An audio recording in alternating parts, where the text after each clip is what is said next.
Well, time for sports news. Ayatunde Balogun is here. That's right, it's time now for some sports news. Well, Nigeria Super Eagles got off their campaign at the 2014 African Nations Championship in South Africa to a rather shaky start.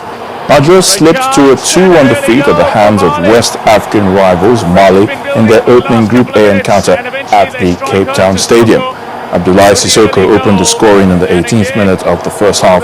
Adama Traore then added the second soon after the break. But substitute Bola Salami scored the only goal for Nigeria after getting to the end of a cross from defender Solomon Kwambe. Difficult to beat, but a chance again for Mali. Tight angle and another, maybe slight deflection, but Mali have another early goal in another half. The slightest hint of a smile from Jibril Drabe, whose Malian side looked to be running riot against Nigeria. Adama Traore, with his first shot at goal in this tournament, finds the back of the Nigerian net.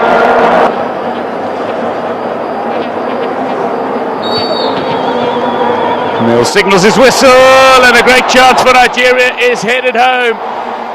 Straight off the bench, Salami scores. A whole lot of work to do for Nigeria in the next game. Well, meanwhile, South Africa came from a goal down to beat neighbours Mozambique 3-1 to go top of Group A. Diogo Alberto stunned Bafana Bafana after just 11 minutes when goalkeeper Itumeleng Kune fumbled a deflected shot onto his net. Bernard Parker brought the host level a few minutes later, courtesy of a penalty. Lomo Kikana struck a screamer to throw the fans at the stadium into wild celebration before Parker completed his brace to give South Africa a pleasurable winning start.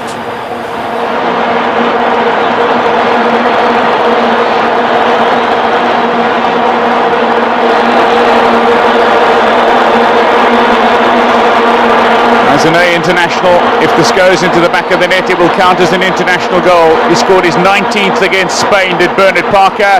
Gets his 20th international goal on the stroke of half hour, and South Africa are back on level terms. Well, Nigeria's under-20 women national team, the Falconets, inched closer to qualifying for the 2014 FIFA Under-20 Women's World Cup. The Falconets outclassed South Africa 6-0 in the first leg of the final qualifier played at the Abuja National Stadium. Striker Halimatu Ayinde scored the brace, while Aziza Toshola, Winifred Eibiora, Yetunde Adeboyejo and Uchechi Sunday scored one each to complete the rout of the South Africans. The return leg comes up in Cape Town in a fortnight. And that's it in sports news. Sulaiman will be back with the rest of the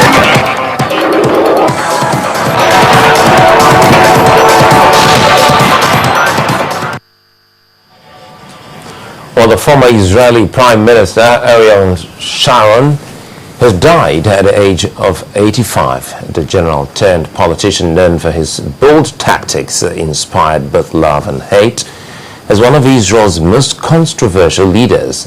The next report takes a look at the man, Ariel Sharon. This is the Sheba Medical Hospital, where former Israeli Prime Minister Ariel Sharon has been for 8 years. He was diagnosed with a medical condition that left him in a coma after he suffered a stroke. The 85-year-old had been on life support away from public glare. His condition worsened over time, with doctors reporting a life-threatening collapse of his vital organs. Ariel Sharon, who is hospitalized in our hospital for the last 7 years, shows some signs of deterioration during the following 2 days, with some critical misfunction or malfunction of some of its organs. Ariel Sharon was born in 1928 in an agricultural community near Tel Aviv. In this museum are photos of the town residents, and among them is the picture of a young Sharon as a child. He was elected into parliament in 1973 and became as agriculture minister in 1977. In 1982, he became the defense minister and masterminded the invasion of Lebanon.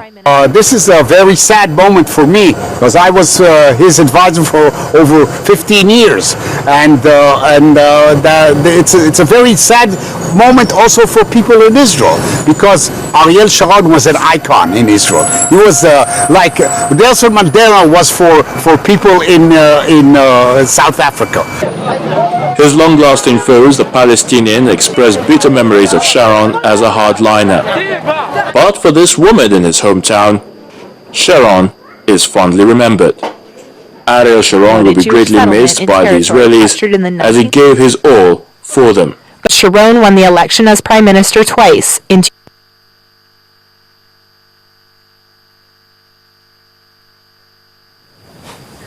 Well, Egypt's army chief Abdel Fattah al-Sisi may consider running for president if the people clamor for it and the military approves it. General Sisi says he could not stand aside if there was a palpable demand for him to run. Recent local reports have suggested the general is eyeing a presidential bid. He was the main force behind the ousting of Mr. Morsi, who is facing a raft of criminal charges, along with many others from the leadership of the Muslim Brotherhood movement.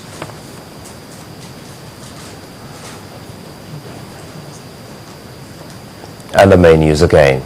The former president Olusegun Obasanjo today threatened to withdraw from the People's Democratic Party's activities. Council polls have ended in Anambra State amidst protest. President of Algon has asked states across the nation to conduct local government elections.